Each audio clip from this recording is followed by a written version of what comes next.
Halo, Assalamualaikum Bunda semuanya. Mau denger nih eh, partisipasinya. Boleh angkat tangannya Bunda yang sudah hadir di kelas hari ini.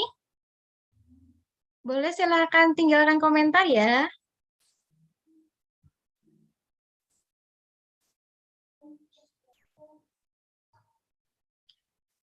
Oke, halo Bu Melinda. Terima kasih sudah bergabung.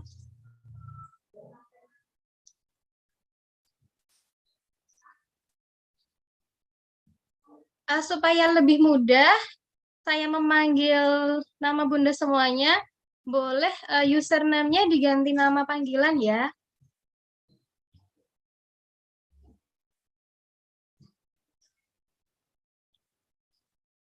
Yang sudah bergabung, oke Bunda Melinda, Bunda Agatha, Bunda Mega.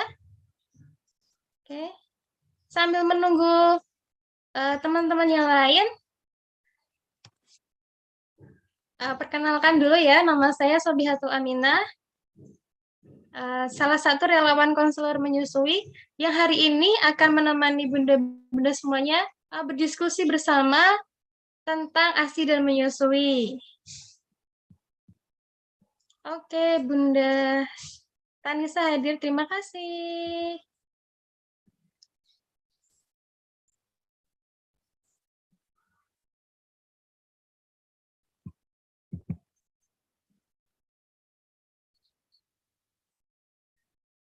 Oke.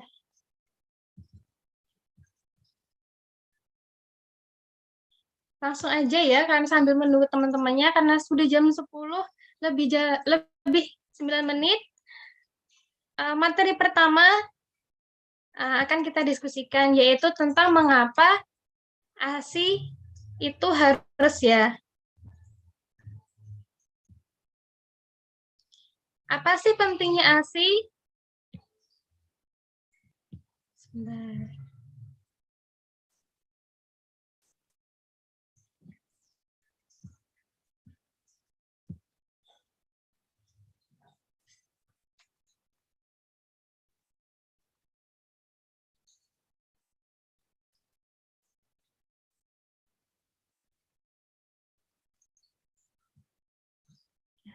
Oke.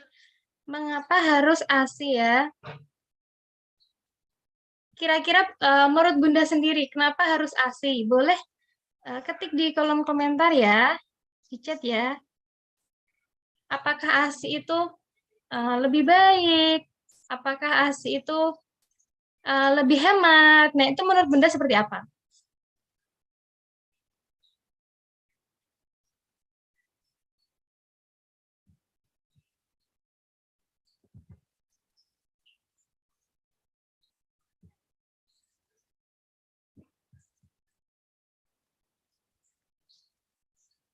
Nah, kenapa harus ASI? Agama sendiri, agama Islam ya, bahkan semua agama ada perintah untuk menyusui. Nah, kenapa harus menyusui? Karena ASI itu adalah hak bayi.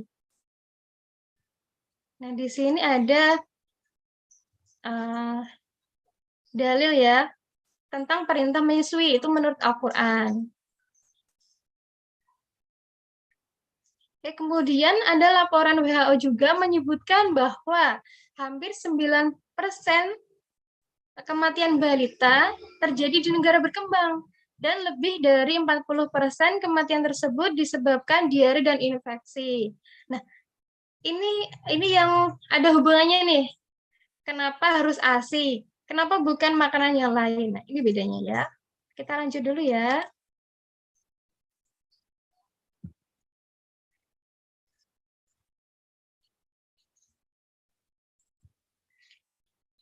Sebelum kita membahas bedanya ASI dan makanan yang lain, nah ada rekomendasi Badan Kesehatan Dunia, yaitu WHO, rekomendasi uh, untuk nutrisi emas bayi. Nah, yang pertama itu ada IMD ya. Tahu ya Bunda IMD ya? IMD adalah inisiasi menyusu dini. Nah, inisiasi menyusu dini itu yang memulai siapa? Bayinya, betul.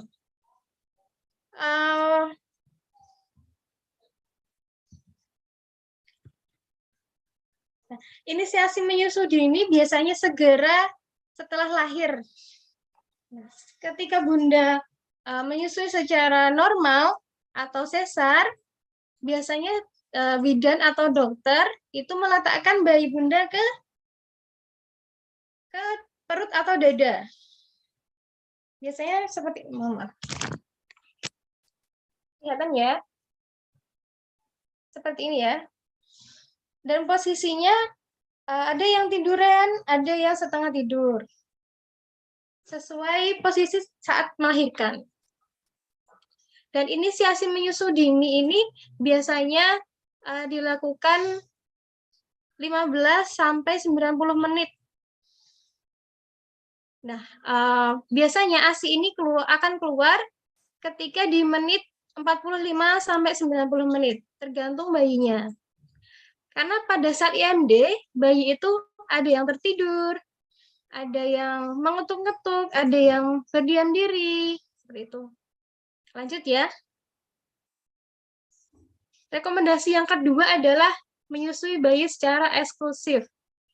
Nah, ini secara eksklusif ini bayi tidak diperbolehkan memakan apapun selain ASI. Bukan air zam-zam, bukan air tajin, bukan, apalagi pisang dan lain dan sebagainya. Dan kalaupun direkomendasikan untuk makanan lain, ini harus sesuai dengan resep dokter. Kemudian MPASI keluarga yang berkualitas. Nah, ini yang ketiga ya.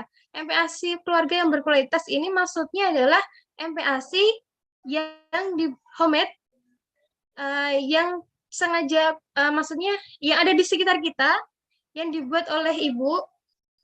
Nah, kenapa kita merekomendasikan MPASI itu dibuat oleh ibunya sendiri? Karena pertama adalah makanan dijamin higienis, kemudian ibu mengenal apa bahan makanan bumbu yang dimasukkan ke dalam MPASI, kemudian ada kasih sayang.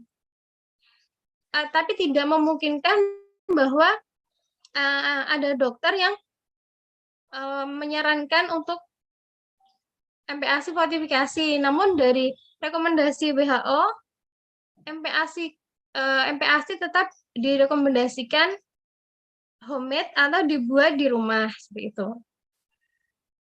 Rekomendasi yang keempat itu adalah menyusui sampai 2 tahun. Nah, ibu-ibu yang di sini nih, yang sudah lulus sampai 2 tahun, boleh angkat tangan ya.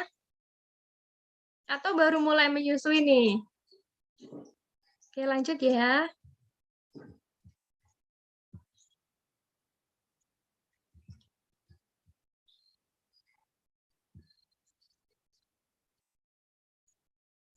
Ini ya tadi inisiasi menyusui dini ya. Tanpa bantuan, jadi bayi tidak ditempelkan langsung seperti ini. Biarkan bayi datang ke payudara. Oke. Dia akan naik pelan-pelan. Ini misalnya tiduran ya Bunda ya. Naik ke payudara. Biasanya bayi akan mengetuk-ngetuk. Ada juga bayi yang mengetuk dada ibunya. Tek, tek, tek, tek. Kayak gitu. Atau mengangguk kepalanya. Jadi bukan karena dia ingin bangun, enggak. Karena memang itu proses alami bayi. Usahakan bayi tetap menengok ke kanan atau ke kiri supaya tidak jalan bernafasnya tidak terganggu. Kalau semisal seperti ini, jalan nafasnya terganggu ya. Diusahakan nengok ke kanan atau ke kiri seperti ini. Oke, lanjut. Nah, tahap IMD yang tadi ya, ada tahap istirahat siaga, biasanya bayi ini berperilaku berdiam atau dia tertidur. Sebaiknya biarkan saja. Karena ini ada tahapan dari IMD. Kemudian bayi mengeluarkan suara kecapan, memasukkan tangan ke mulut. Nah, ini kenapa dokter atau bidan tidak mengelap jempol bayi. Jempol bayi ini rasanya seperti makanan dia. Nah, baunya jempol bayi ini sama seperti puting ibu. Nah, itu karena kenapa bidan atau dokter biasanya tidak mengelap jempolnya, cuma dilap badannya seperti itu. Bayi mengeluarkan air liur dan mencari bau puting ibu. Nah, tadi ya, bau jempolnya tadi itu sama kayak bau putingnya ibu seperti itu. Bayi menghentakkan kaki, mulai merangkak ke arah payudara, kemudian menjilat kulit ibu. Kemudian bayi menemukan puting ibu. Nah, ini sebenarnya tidak semua bayi berkesempatan melakukan IMD sampai 90 menit. Nah, jarang sekali. Namun, semisal ibu tidak bisa IMD sampai 1 jam atau lebih, disarankan setelah kembali ke ruang gabung, kan biasanya habis melahirkan, dibersihin dulu nih kita nih, sebagai ibu. Kemudian bayi dibawa dulu. Nah, setelah sudah selesai, ketika dirawat gabung, nah, di saat itu boleh nih, dilanjutkan segera IMD-nya.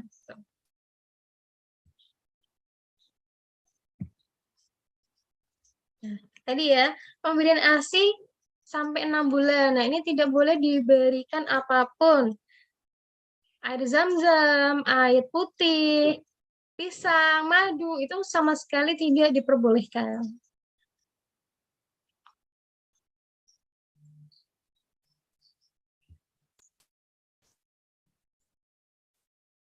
Oke, lanjut ya.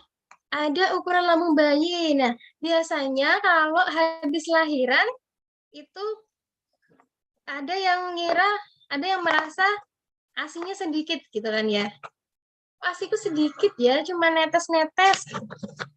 Ya, tentu saja memang sedikit karena lambung bayi masih kecil sekecil kelereng. Nah, sekecil ini Bunda. Kelihatan ya? Sekecil kelereng. Nah, ini biasanya akan kenyang dalam satu sesi menyusui, akan kenyang dari 5 sampai 7 ml saja.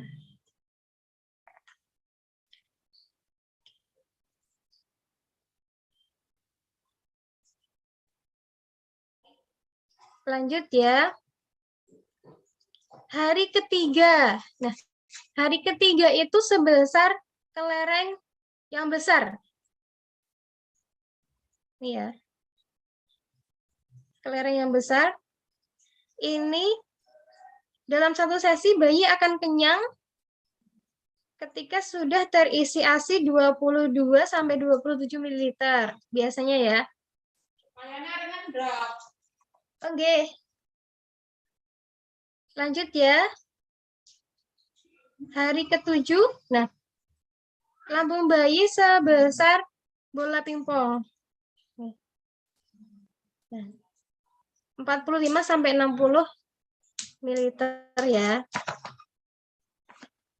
Kemudian yang keempat, bayi 1 bulan muatannya bisa 80 sampai 100 ml. Itu segede telur ayam. Segini ya.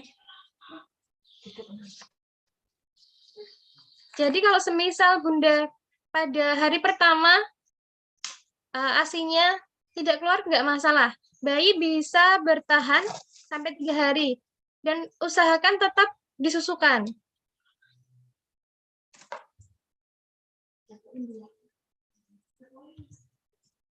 Lanjut ya. Nah, ini kandungan nutrisi dalam ASI. Ada laktosa, ada protein, lemak, kalsium, fosfor, dan lain-lain. Yang tentunya berbeda dengan nutrisi makanan yang lain ya.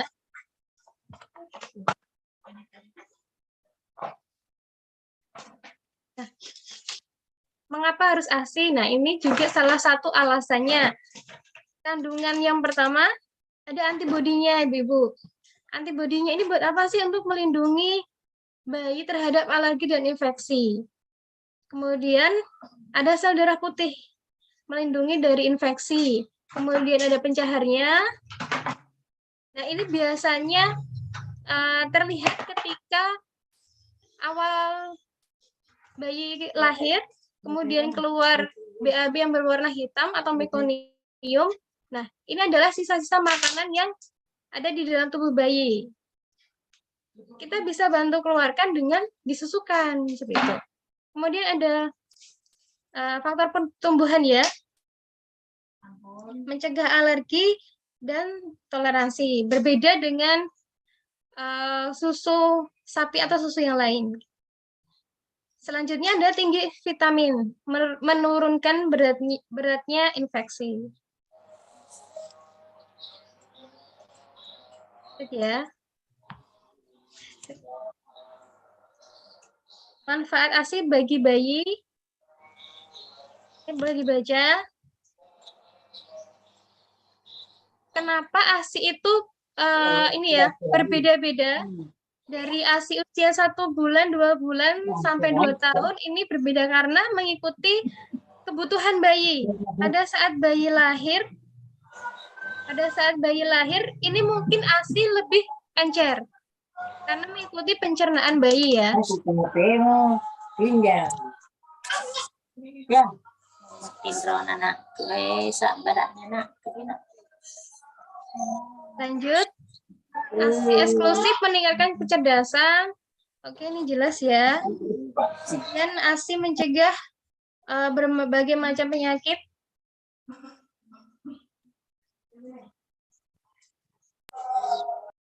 Kemudian ASI akan mempererat ikatan emosional bayi dan ibu. Nah, bonding ya. Jadi ibu yang menyusui biasanya lebih dekat dengan bayinya. Karena setiap hari skin to skin ya. Oke, lanjut. Nih yang Bunda kebanyakan belum tahu tentang manfaat ASI bagi ibu. ASI bagi ibu itu mencegah pendarahan. Jadi ketika menyusui rahim kita kayak ini ya. Kalau Bunda ngerasain kayak ditekan gitu. Kemudian mengurangi berat badan. Nah, ini sering terjadi nih. Karena kalori yang kita misalnya kita makan ya, kalau kalori yang kita produksi ternyata juga kita bagikan untuk bayi kita seperti itu. Kemudian mengurangi resiko kanker rahim, payudara dan rahim. Kemudian menyusui dapat mengurangi resiko terkena diabetes.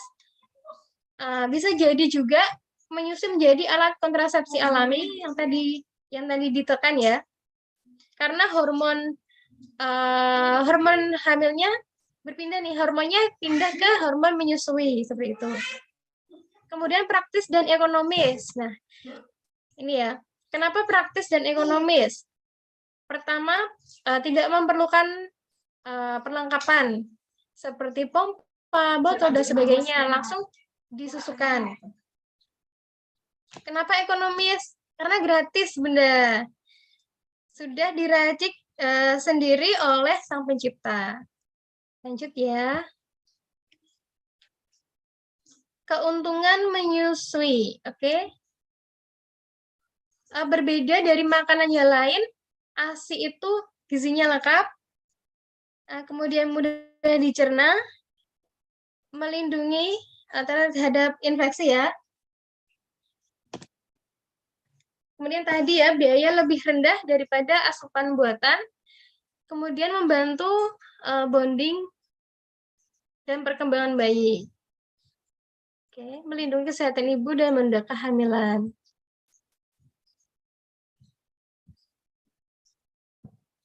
Lanjut. Bagaimana meningkatkan hormon oksitosin? Ini yang biasa Bunda pertanyakan. Gimana sih caranya supaya ASI-nya lancar? Gimana sih supaya hormon oksitosinnya meningkat? Yang pertama, yang penting adalah ibu harus bahagia dan percaya. Bagaimana kita bisa bahagia? Padahal kita udah lelah, udah capek, gitu kan. Urusin anak sendiri. Nah, yang pertama jangan lupa bahwa kita membutuhkan orang lain. Membutuhkan keluarga, membutuhkan suami, membutuhkan tenaga kesehatan, dan lain-lain. Nah, kemudian, apa sih yang perlu dipersiapkan? Yaitu pengetahuan dan edukasi yang cukup. Maaf ya Bunda ya, sebentar ya.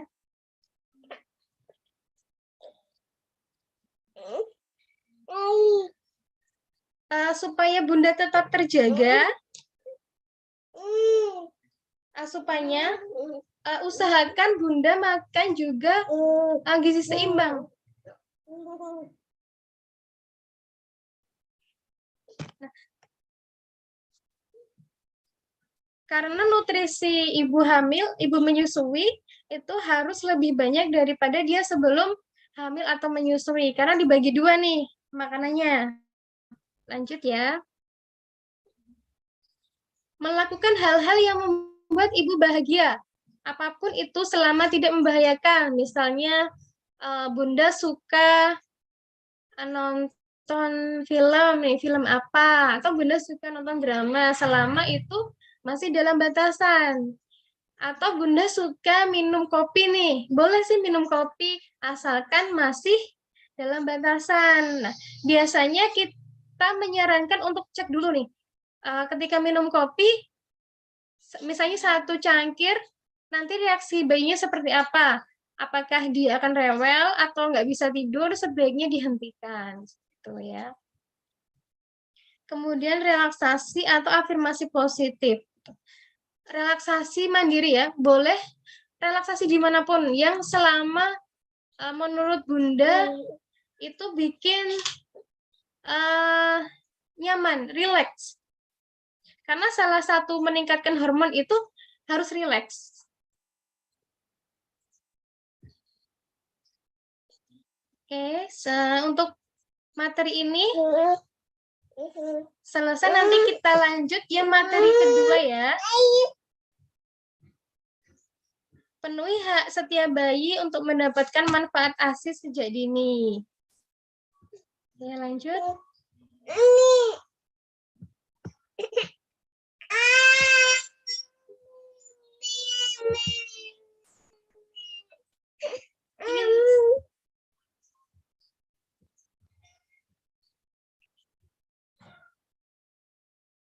Sebentar sambil nunggu materinya ya.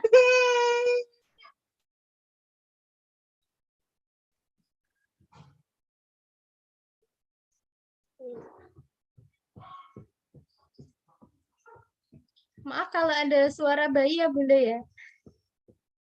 Oke, lanjut. Yang kedua, ASI dan menyusui di awal kelahiran. Sebenarnya tadi sudah disampaikan juga nih. Menyusui di awal kelahiran itu seperti apa?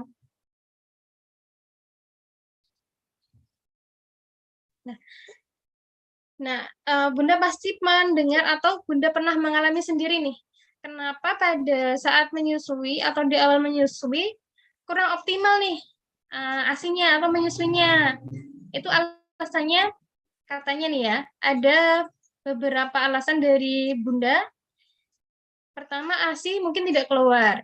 Kemudian ASI sedikit. Kemudian bayi kembar nih, harus ganti-gantian gitu. Takut habis. Oke, iya kan? Kemudian ibu bekerja. Nah, ini ibu bekerja juga harus bagi nih. Apa nih waktu menyusui gitu. Lebih sedikit kan, jadi waktu menyusuinya. Jadi produksi pun juga menurun. Kemudian ibu sakit. Nah, ini biasanya jadi alasan juga nih. Ibu sakit, kemudian bayinya enggak disusukan atau diberikan makanan yang lain. Atau bayinya sakit nih. Bayi sakit, jadi bayinya di rumah sakit nih misalnya. Tidak diperbolehkan bertemu dengan ibunya karena sesuatu hal. Kemudian berat badan bayi.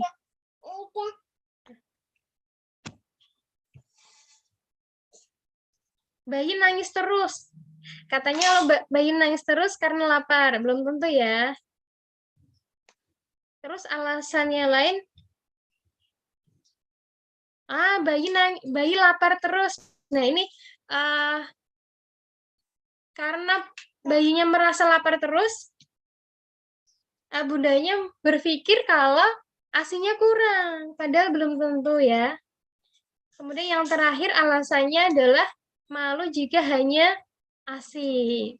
Karena gengsi ya, pakai formula nih, kamu pakai formula apa, gitu-gitu ya.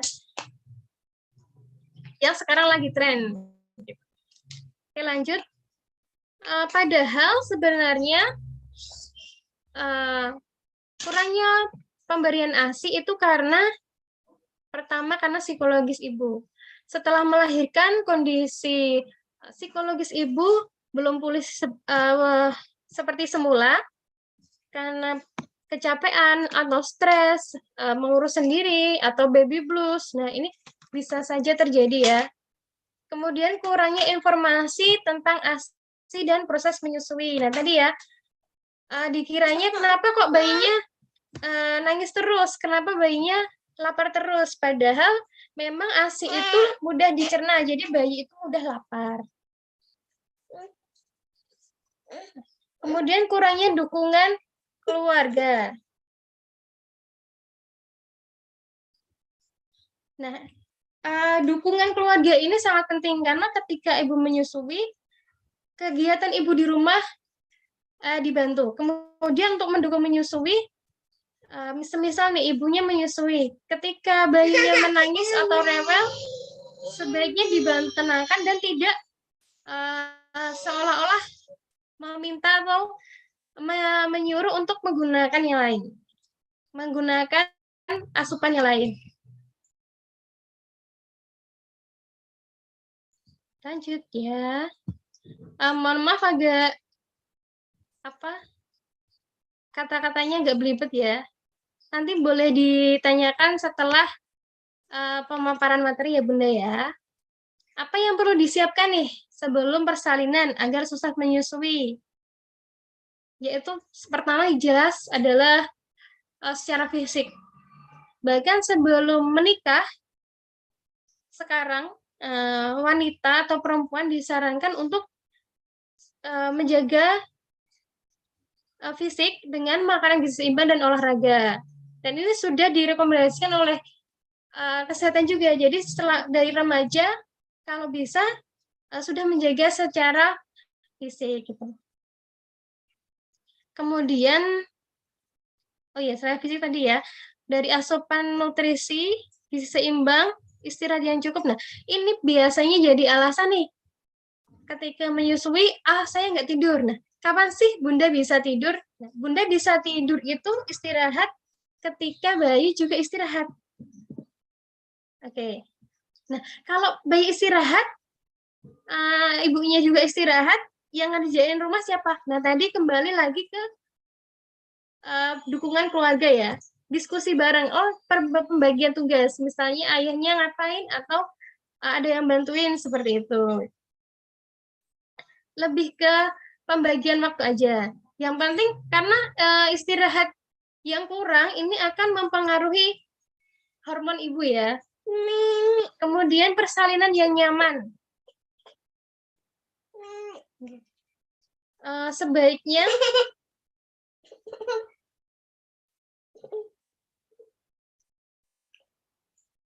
maaf ya Bunda, ada iklan sebentar ya. Kemudian persalinan yang nyaman dan minim trauma. Nah, ini bisa dipersiapkan sebelum persalinan sebenarnya sudah didiskusikan oleh dokter. Kemudian yang bisa kita lakukan adalah seperti senam sederhana. Senam 15 menit cukup atau yoga semampunya Bunda sendiri. Kalau Bunda tidak kuat untuk melakukan yoga, tidak perlu dipaksakan. Boleh senam yang kecil 10 menit, 15 menit. Boleh. Kemudian pengetahuan yang cukup mengenai ilmu laktasi. Nah, ini Bunda bisa belajar dimanapun, bisa di internet, bisa di konselor menyusui, bidan, atau tenaga kesehatan. Nah, sebaiknya jangan gimana ya, tidak menyerap semua ilmu, harus kita filter dulu.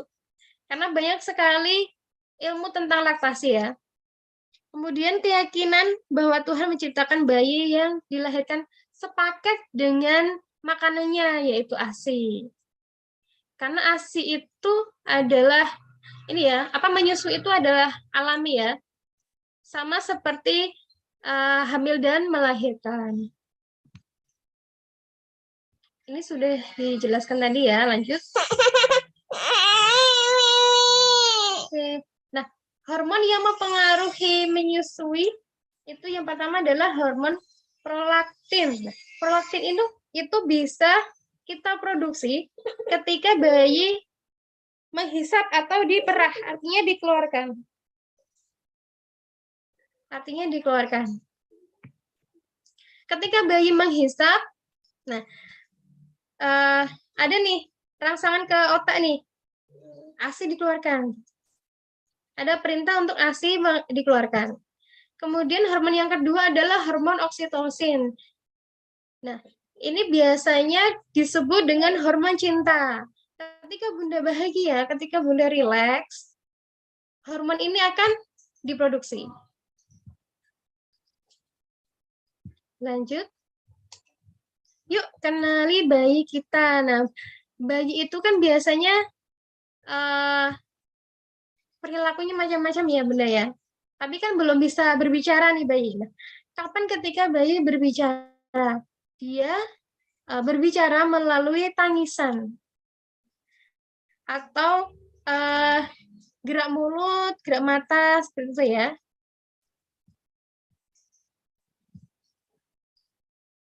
Nah, pernah nggak Bunda ngalamin, loh, kok bayiku nangis terus ya, gitu. Nggak berhenti-henti, padahal sudah kusuin, sudah ganti baju, sudah di tempat yang nyaman, kenapa bayi nangis terus ya? Kita cari bersama kenapa bayiku nangis terus. Nah, ini beberapa alasan kenapa bayi menangis. Nah, menangis adalah tadi ya salah satu cara berkomunikasi bayi dengan orang tuanya. Ada bayinya menangis karena lapar, karena growth spurt, karena tidak nyaman, kemudian sakit, ada yang kolik, atau bosan dan takut. Nah, ini nangisnya pun berbeda-beda.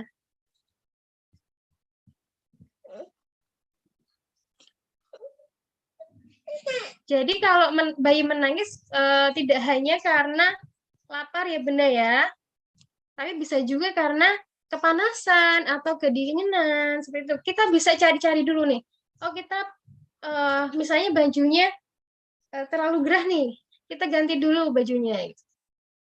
Kalau masih nangis, oke kita gendong. Kalau masih nangis, kita coba susukan seperti itu ya. Kita coba-coba. Karena semakin sering nanti Bunda bertemu dengan bayi, nah Bunda ini bisa mendeteksi bisa melihat nih, oh dia nangisnya lapar, oh dia nangisnya karena BAB atau buang air kecil seperti itu.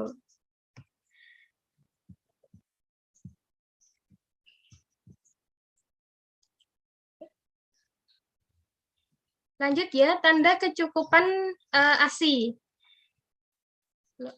Tadi ya, kenapa alasan ibu menyusui tidak optimal karena ASI tidak cukup, merasa ASI tidak cukup ya. Dari mana nih indikatornya kenapa ASI nggak cukup?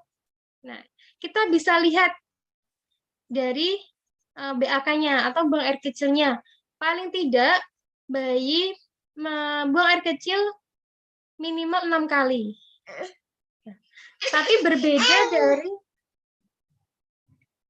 berbeda dari bayi yang usia 1 hari. Nah, kalau 1 hari bayi minimal BAK atau pipisnya 1 kali. Kemudian di hari kedua minimal 2 kali, hari ketiga minimal 3 kali, sampai hari ke-6. Jadi hari ke-4 4, hari ke-5 minimal 5, hari ke-6 6, kemudian seterusnya adalah minimal 6 kali ya. Kemudian frekuensi BAB minimal 2 kali sehari. Nah, ini biasanya untuk yang bayi yang 1 bulan. Ketika sudah 1 bulan ke atas, frekuensinya bisa semakin sedikit. Bahkan bayi tidak BAB. Nah, ini masih normal ya Bunda ya, karena ASI ketika bayi sudah 1 bulan ke atas, ASI itu mudah terserap oleh bayi. Oke, lanjut. Kemudian kembali pada baby lahir setelah, nah, ada ya Bunda yang khawatir nih, ketika 2 minggu setelah melahirkan, kok berat badannya turun. Nah, ini adalah masih hal normal. Biasanya turun kembali ke berat badan saat lahir. Kemudian berat badan naik ya, sesuai rekomendasi, yaitu berat badan naik rata-rata 500 sampai 800 gram pada bulan pertama, 3 bulan pertama.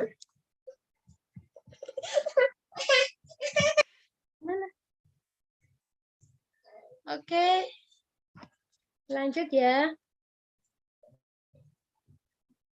Posisi badan ibu dan bayi. Kalau sebenarnya posisi menyusui macam-macam ya Bunda ya. Namun yang harus diperhatikan, karena bonekanya tadi nggak tahu kemana ya Bunda ya. Di bawah anak saya, kita pakai bayi langsung. Posisikan lurus, jadi telinga dan bahu ini lurus ya Bunda ya. Lurus, kemudian perut menempel, dada menempel. Seperti ini ya. Nah, usahakan bayi posisinya mendongak. Jadi tidak menunduk. Nah, kalau menunduk, coba kita menelan ludah. Susah ya. Jadi diusahakan bayi mendongak. Seperti itu. Oke, lanjut. Mendongak, kemudian dagu menempel, dan mulut membuka lebar. Jadi enggak seperti ini ya. Tapi seperti ini. Seperti itu ya. Nah, ini ada gambarnya. Dagu menempel di payudara ya.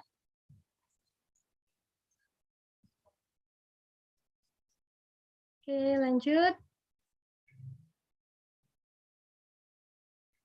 Nah, ini ada gambar lebih kelihatan di dalam mulut bayi. Nah, puting ibu ini bukan di langit-langit depan, tapi di langit-langit belakang yang lebih lunak. Nah, kenapa ini jadi alasan banyak bunda mengalami beberapa bunda mengalami puting lecet, karena puting tidak ke belakang, ke rongga belakang, jadi ke depan, ke langit-langit yang agak keras. Jadi membuat puting bunda lecet.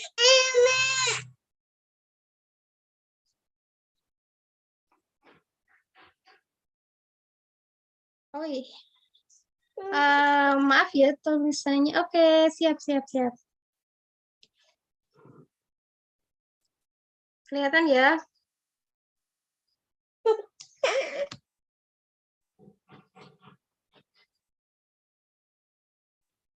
Ini ada gambar lidah. Ya.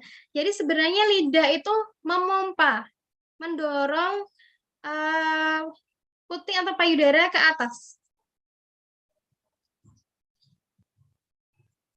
Jadi semua bagian mulut bayi itu gerak. Ada rahang, lidah, kemudian rongga. Ini bergerak ya.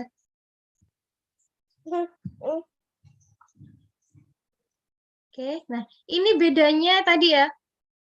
Pelekatan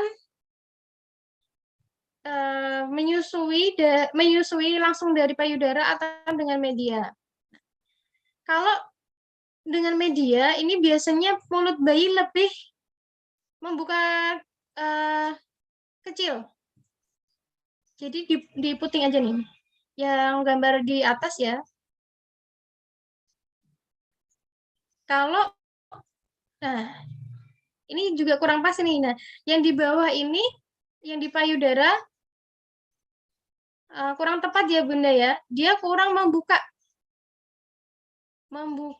lebar. Kenapa kita tidak merekomendasikan pakai botol dot?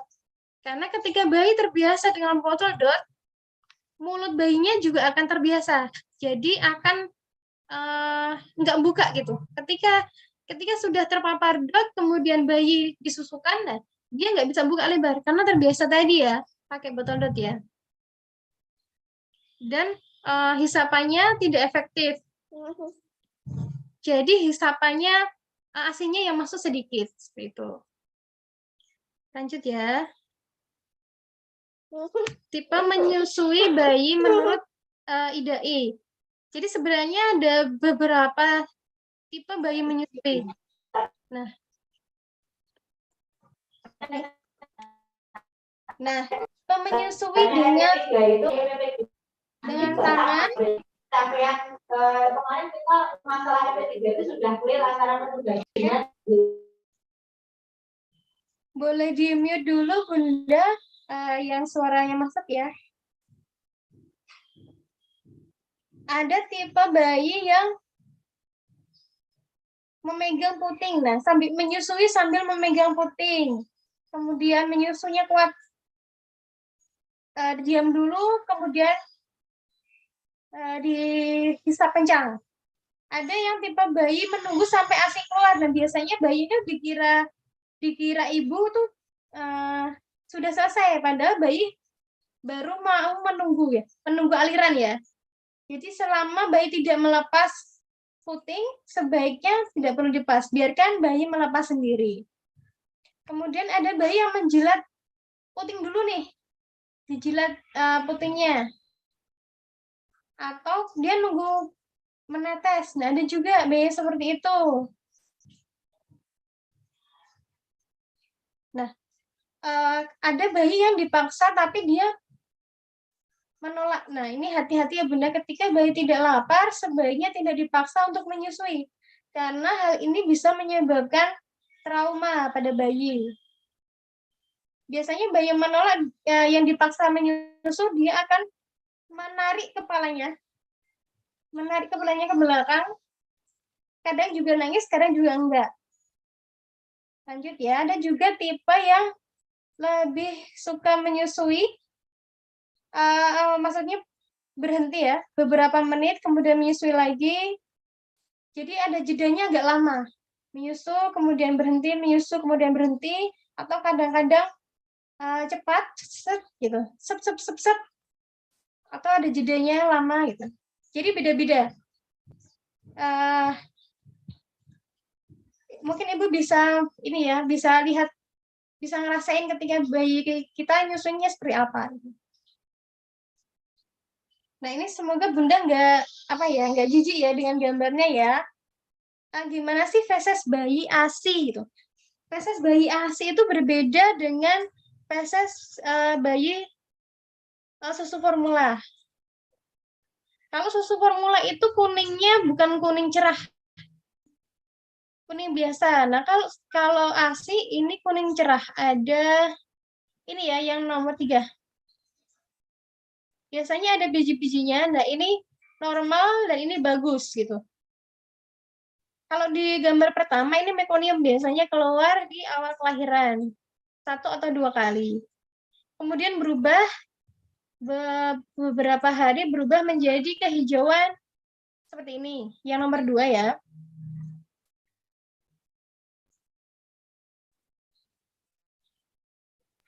Selama masih kuning itu masih normal. Nah, kalau hijau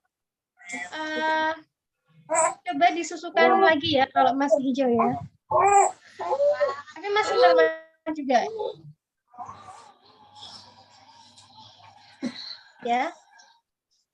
Nah, ini soal bayi kuning. Nah, bayi kuning ini kan biasanya terjadi di awal kelahiran ya. Ada yang bayi kuning normal, ada yang bayi tidak normal. Nah, ini sebaiknya dikonsultasikan dengan tenaga kesehatan ya Bunda ya.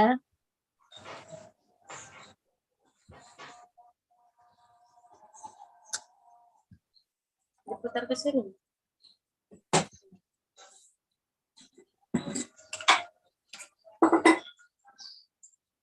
penyebab bayi kuning tadi ya, sama metabolisme bayi baru lahir belum sempurna. Kemudian proses menyusui yang kurang optimal. Nah, tadi ketika kurang optimal, bayi yang masuk ke ASI yang masuk ke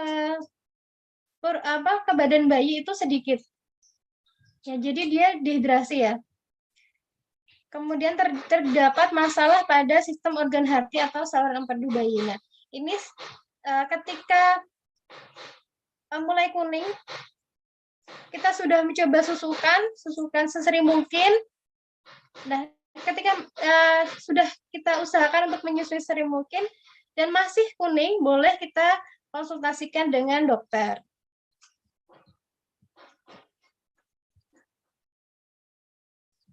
Oke, lanjut ya. Nah, ini adalah hierarki nutrisi bayi dari lahir sampai sebenarnya sampai 6 bulan ya. Jadi usahakan ASI eksklusif. Nah, ketika bunda tidak bisa menyusui langsung dari ibunya, nah kenapa kenapa bayi ASI segar atau ASI menyusui langsung dari ibunya ini di urutan pertama? Karena pertama higienis sudah pasti ya bunda ya, sudah tidak perlu dihangatkan lagi karena sudah hangat. Kemudian tadi ya higienis sudah hangat ya, oke. Lanjut, kemudian ASI perah. Nah, ASI perah ini ada di urutan setelah menyusui langsung. ASI perah ini juga ada hierarkinya bunda. Yang pertama ada ASI segar. ASI segar ini ASInya baru aja diperah. Paling tidak di bawah 4 jam ya, atau suhu ruang. Ini masih disebut dengan ASI segar. Kemudian ASI perah dingin. Nah, ASI perah dingin ini sudah disimpan di dalam lemari atau chiller ya, di kulkas ya. Kemudian ASI perah beku. Nah, ini ada urutan ASI perah yang ketiga. ASI beku, kemudian didinginkan di chiller, baru bisa diberikan. Nah, ini yang ketiga, ASI perah nomor 3. Kemudian ASI donor. Jadi sebenarnya ASI donor itu di bawahnya ASI perah beku. Kenapa? Karena kita diusahakan menggunakan ASI dari ibunya. Nah, ASI donor itu ketika tidak bisa disusukan oleh ibunya ya. Ini karena alasan tertentu ya bunda ya. Kemudian ASI perah donor segar, di bawahnya lagi ASI donor dingin, kemudian ASI donor beku. Nah, susu formula ini ada urutan yang ke-9 ternyata bunda. Jadi ketika tidak bisa menyusui langsung, kita tidak direkomendasikan atau tidak diperkenankan langsung ganti dengan susu formula. Kita usahakan dulu nih pakai ASI perah. Ketika ASI perah tidak bisa, kita usahakan dulu pakai ASI donor. Dan susu formula ini juga tidak kita sendiri yang memutuskan. Yang memutuskan adalah dokter. Lanjut, kemudian cairan yang lain ya. Sama ini juga sesuai dengan resep dokter. Nah, sebenarnya ibu sakit itu boleh nggak sih menyusui gitu? Tentu saja sangat direkomendasikan ya. Kan ada beberapa ibu sakit terus kasihan anaknya ya, gitu ya. Nanti anaknya tertular. Nah, ada beberapa penyakit atau ketika bunda sakit ketika tidak perlu, bahkan bunda yang terkena corona kemarin ya, boleh menyusui bayinya ya dengan protokol kesehatan gitu. Karena ini ya, pertama maaf ya nggak kelihatan ya, sebagian sel darah putih masuk ke payudara dan membuat antibodi. Nah, ketika ibu menyusui, antibodinya ini juga melindungi si ibu. Jadi tidak hanya bayi, tapi juga ibunya.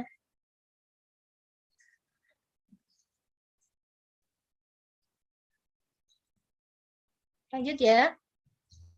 Nah, ini ada perbedaan komposisi zat ASI, susu sapi, dan formula. Bisa dilihat ya Bunda ya. Protein, yang pertama protein dalam ASI itu mudah dicerna,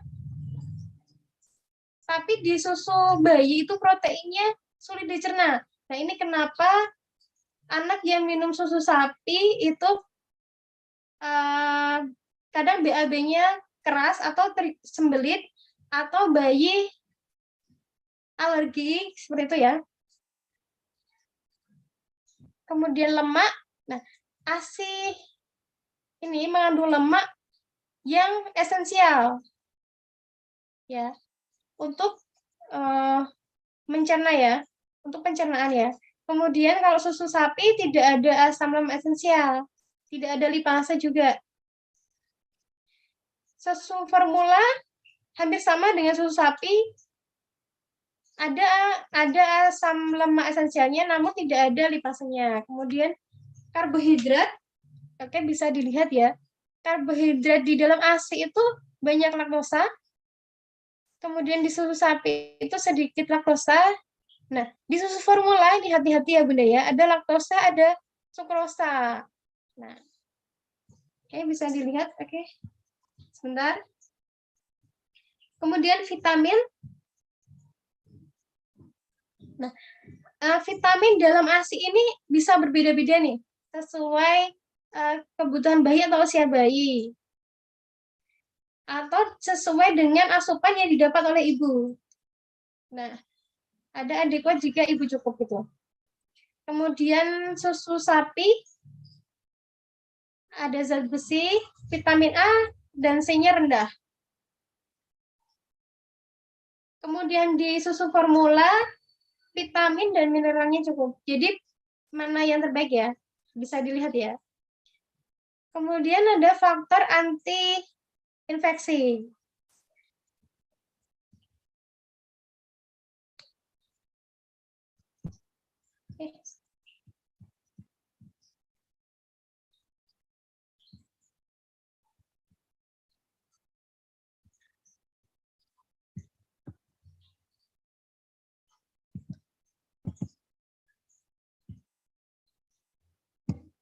Lanjut ya.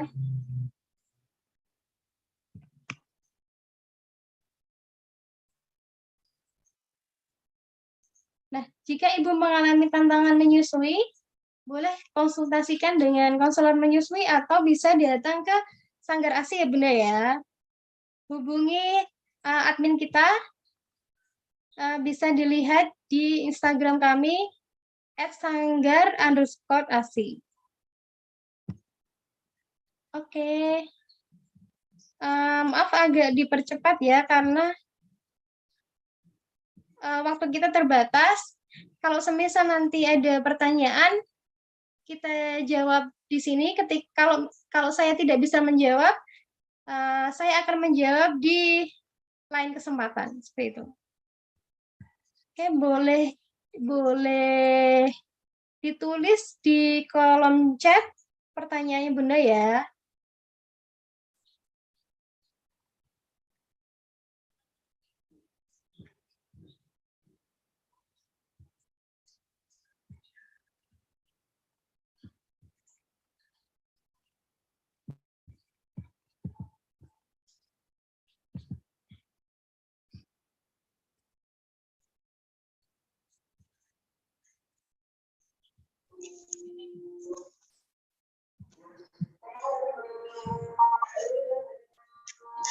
Oke, sudah masuk Bunda pertanyaannya dari Bunda Anissa ya.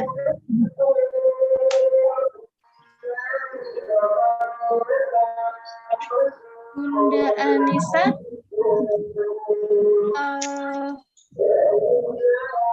untuk Bunda yang full DBF di rumah, apakah perlu melakukan pumping ASI juga, dan bagaimana penyimpanan ASI yang benar setelah dipompa? Oke. Boleh dipompa ketika itu diperlukan ya. Semisalnya Bunda pengen ASI-nya lebih banyak gitu, lebih banyak diproduksi. Untuk meningkatkan produksi boleh-boleh saja diperah. tapi tidak untuk menggantikan DBF. Ya. Nah, ini pada saat Bunda di rumah, kemudian diberi ASI perah, nah itu yang menggantikan. Nah, sebaiknya tidak ya. Boleh diperah, tapi selama untuk meningkatkan produksi ASI. Nah, kapan diberikannya ASI perah? Ketika Bunda tidak bersama bayi, tidak bisa bersama bayi. Nah, bahkan yang memberikan pun itu sebaiknya bukan Bunda. Bisa ayahnya, bisa neneknya, atau keluarga yang mengasuh. Nah, untuk bagaimana penyimpanan ASI yang benar?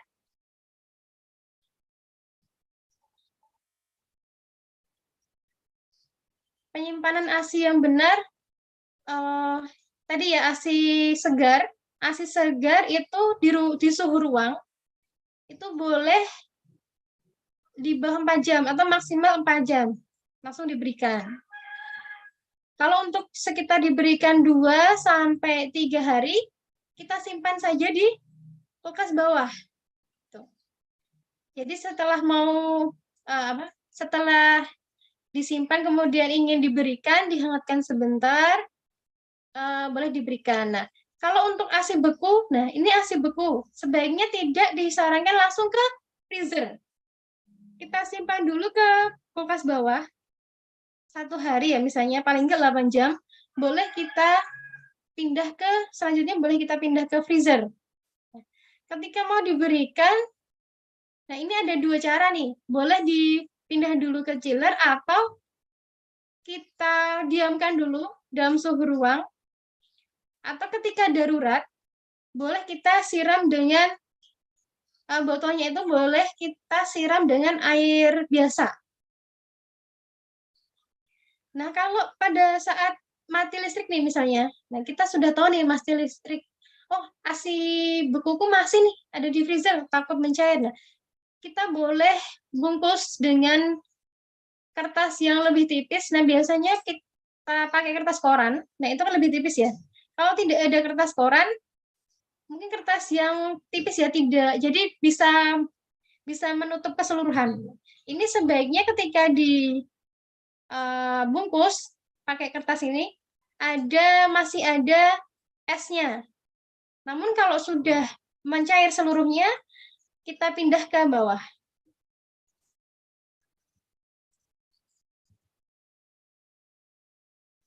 Mungkin Bunda Anissa ya. Anissa ada pertanyaan lagi, nanti bisa dilanjut ya.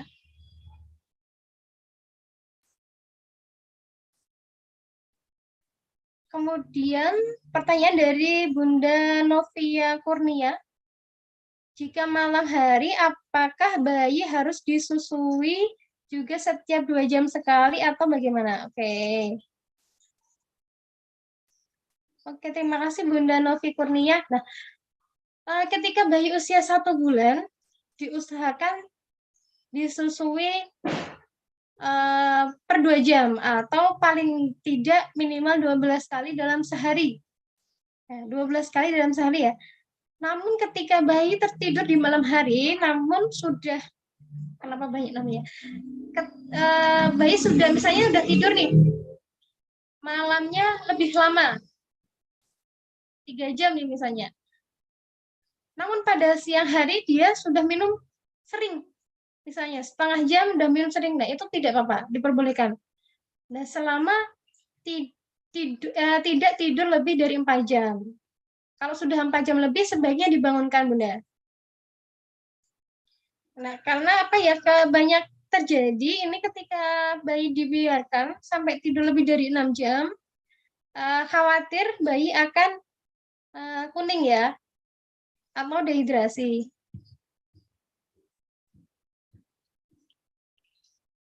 Tadi untuk per 2 jam untuk usia 1 bulan ya, Bunda ya.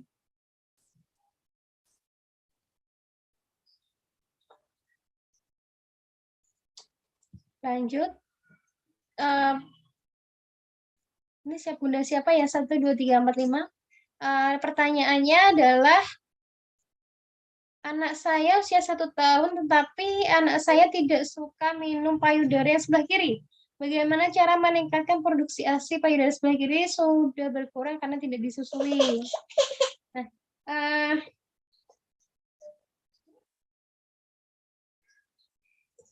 kita evaluasi dulu nih, Bunda. Payudara yang sebelah kiri ini sudah tidak disusui sudah berapa lama? Kalau sudah dari awal menyusui, ini sebaiknya karena usia didiknya udah 1 tahun ya, boleh diperah, boleh ditawarkan kalau semisalnya masih mau ya. Kalau tidak mau boleh diperah karena untuk mempertahankan produksi ASI. Karena kalau kita tidak perah, nah ada ASI yang tertinggal, ini dikhawatirkan akan menjadi mastitis ya. Nah, karena kebanyakan ada kasusnya seperti ini, Bunda. Ada yang menyusuinya 1, kemudian yang 1 dikiranya sudah tidak bisa produksi, kemudian dibiarkan. Nah, ini ternyata ada ASI di dalam. Nah, ini tidak tahu kan? Bunda itu tidak tahu. Jadi, lama-kelamaan ASI yang di dalam ini akan meradang. Dan menjadi mastitis tadi ya. Oke, lanjut. Pertanyaan dari Bunda Agnes. Halo Bunda Agnes. Wah, ini di mana-mana ikut ya Bunda ya. Pertanyaan dari Bunda Agnes, kalau bayi usia 3 bulan full ASI di BF kok BAB-nya nggak teratur ya, Min?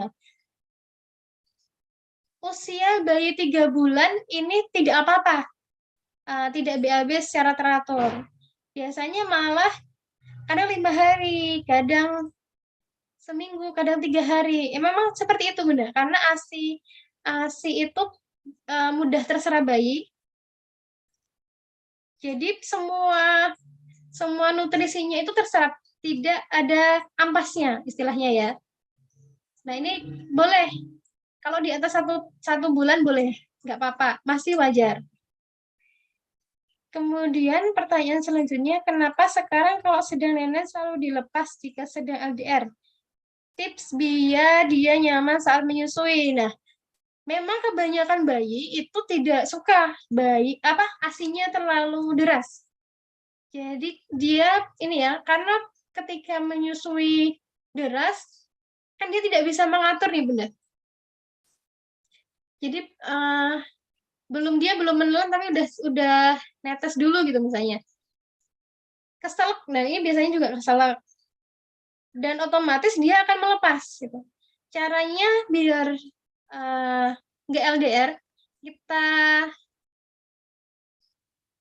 kita usahakan dengan posisi menyusui yang melawan gravitasi, misalnya sambil tiduran ya. Mohon maaf karena saya tidak bisa mempraktekkan, karena ada anak saya yang tidur di pangkuan ya, maaf ya. Jadi sambil tiduran,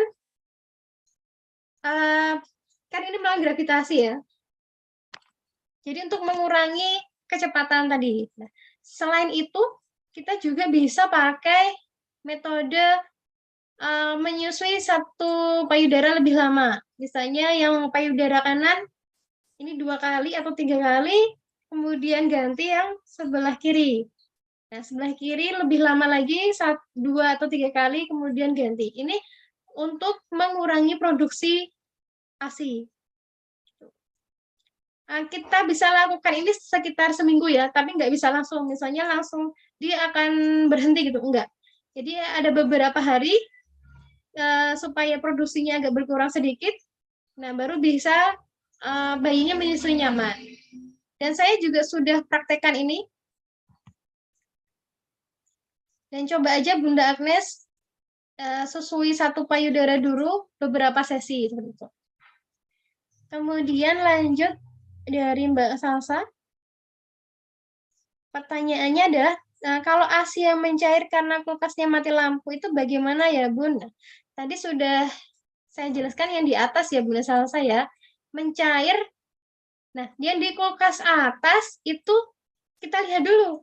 ASI-nya mencair seluruhnya atau sebagian. Nah, kalau sebagian Tadi ya kita bungkus, kita pakai kertas. Kalau sudah mencair keseluruhan, nggak apa-apa. Nanti kita usahakan tetap diberikan ke bayi ya. Kita pindah ke bawah dulu. Kita pindah ke bawah. Karena sebaiknya tidak dibekukan lagi. Karena nutrisinya sudah berkurang ya Bunda ya.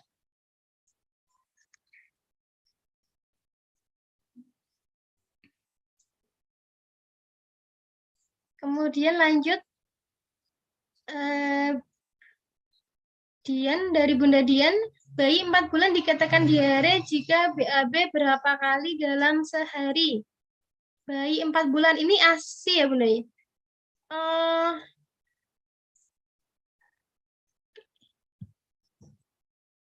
Jarang sekali bayi ASI itu diare Bunda. Apalagi ini masih ASI eksklusif gitu. Selama warna apa BAB-nya kuning, kemudian ada kayak biji-bijinya, mau 10 kali juga masih wajar gitu. Berarti dia masih banyak minum.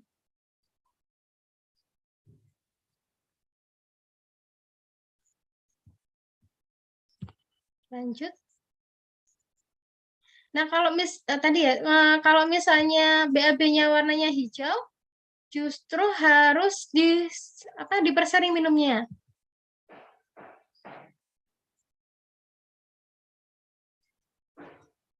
Oh, yang tadi Bunda Salsa hanya sebagian, Bun. Berarti masih bisa disimpan lagi. Iya, masih bisa disimpan sampai nyala ya, ininya ya, listriknya ya. Kemudian ada Bunda Agnes.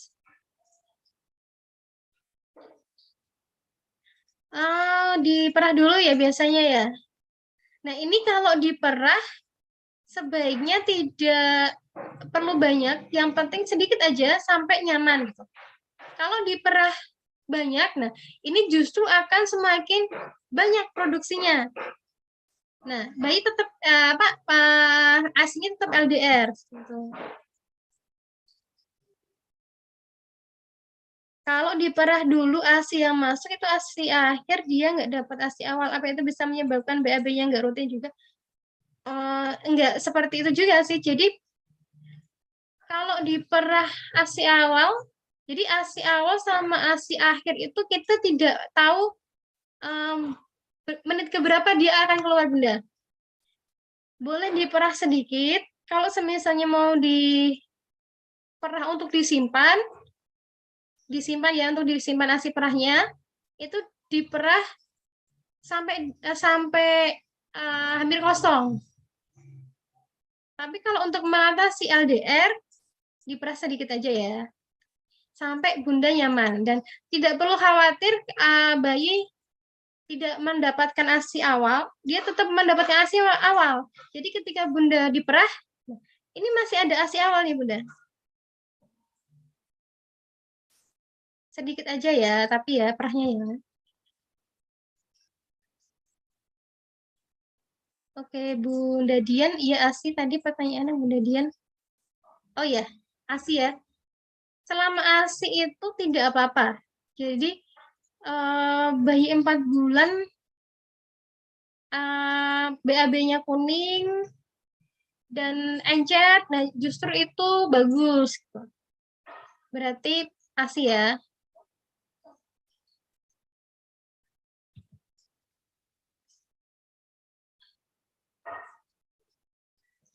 Dan bayi tidak menangis, itu tidak apa-apa Bunda, masih wajar ya. Ada pertanyaan lagi, lanjut boleh?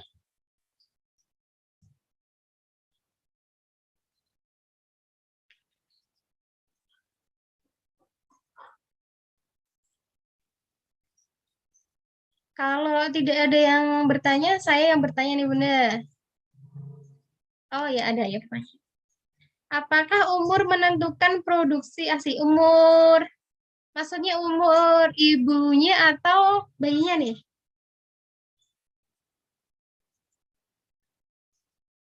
Oh, umur ibunya. Tidak. Bahkan nenek pun bisa menyusui, sama seperti halnya ibu menyusui normal. Maksudnya ibu menyusui usia maksudnya ibu menyusui ibu muda misalnya seperti itu ya, usia 30-40 sama. Bahkan nenek-nenek pun yang usia 60 tahun bisa menyusui juga.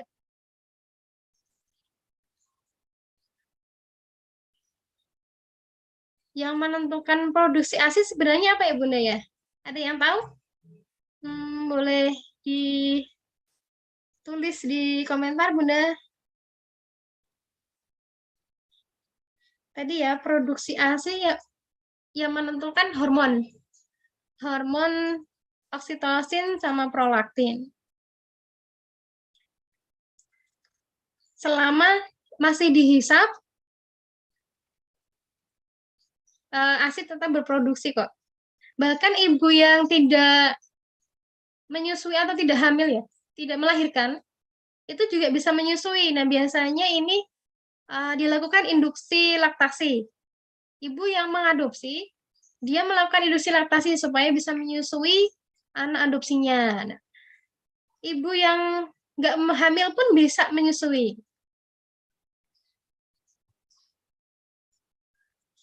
Oke, lanjut. Ada pertanyaan lagi? Atau ada bunda yang